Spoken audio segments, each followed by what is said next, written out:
क्या सच में शिवरात्रि के दिन भगवान शिव की शादी हुई थी? क्या उस रात पहली बार शिवलिंग प्रकट हुआ था?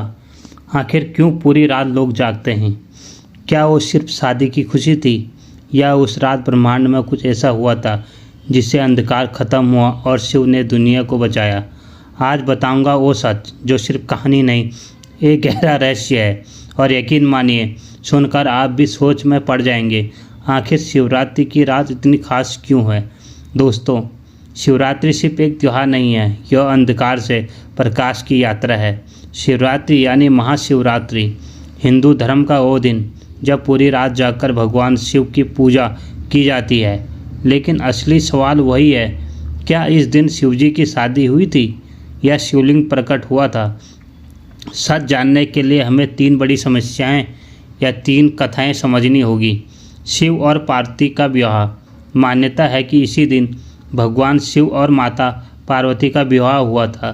माता पार्वती ने कठोर तपस्या की, सालों तक व्रत रखा, सिर्फ शिव को पति रूप में पाने के लिए। आखिरकार शिव प्रसन्न हुए और फाल्गुन कृष्ण चतुर्दशी की रात उनका विवाह हुआ। इसीलिए कई जगह शिवरात्रि को शिव विवाह उत्सव भी माना जाता है। लेकिन क्या यही पूरा सच है? शिवलिंग का प्रकट होना। एक और कथा कहती है कि इसी रात ब्रह्मा और विष्णु में बहस हो गई, कौन बड़ा है। तभी आकाश में एक अनंत ज्योति स्तंभ प्रकट हुआ।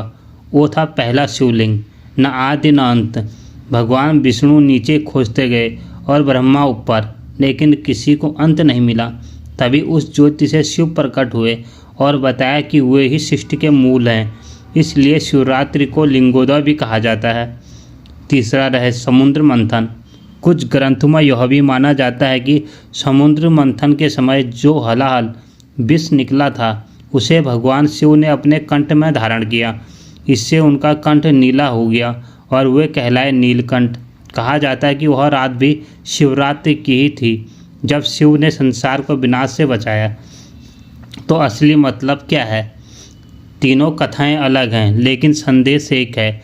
शिवरात्रि का असली अर्थ है अहंकार का अंत, अंधकार से प्रकाश की ओर बढ़ना और भीतर के विष को बाहर निकालना।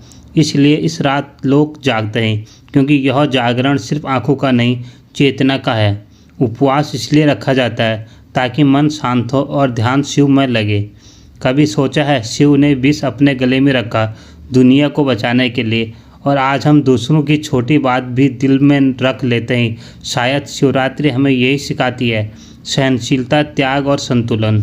माता पार्वती जी ने राजमहल छोड़कर जंगल में तपस्या कर सकती है, तो क्या हम अपने सपनों के लिए थोड़ी मेहनत नहीं कर सकते? अनुपमा कहती है, भगवान शिव दुनिया बचाने के लिए जहर पी सकते हैं, तो क्या हम घर बचाने के लिए थोड़ी सहनशीलता नहीं रख सकते? और जब महाशिवरात्रि पर पूरी रात जागते हैं, तो याद रखना, जागना सिर्फ आंखों से नहीं, सोच से भी ज़रूरी है। आज से शिकायत कम, मेहनत ज़्यादा, अहंकार कम, संस्कार ज़्यादा। क्योंकि शिवरात्रि सिर्फ पूजा नहीं, एक संदेश है। अपने अंदर के विष को ख़त्म करो और अपने अंदर के शिव को जगाओ। ये है शिवरात्रि का असली अर्थ। लोग सोचते हैं शिवरात्रि किस लिए बनाया जाता है, क्या कुछ होता है, बट शिवरात्रि का असली अर्थ यही है और यही आपको अपने जीवन में लेना है। और अगर वीडियो अच्छी लगी तो वीडियो को लाइक करना है, शेयर करना है, फॉलो करना, कमेंट में जय भोले जरूर लिख देना है। मिलते हैं नई जानकारी नए रिव्यू के साथ, तब तक के लिए जय भोलेनाथ।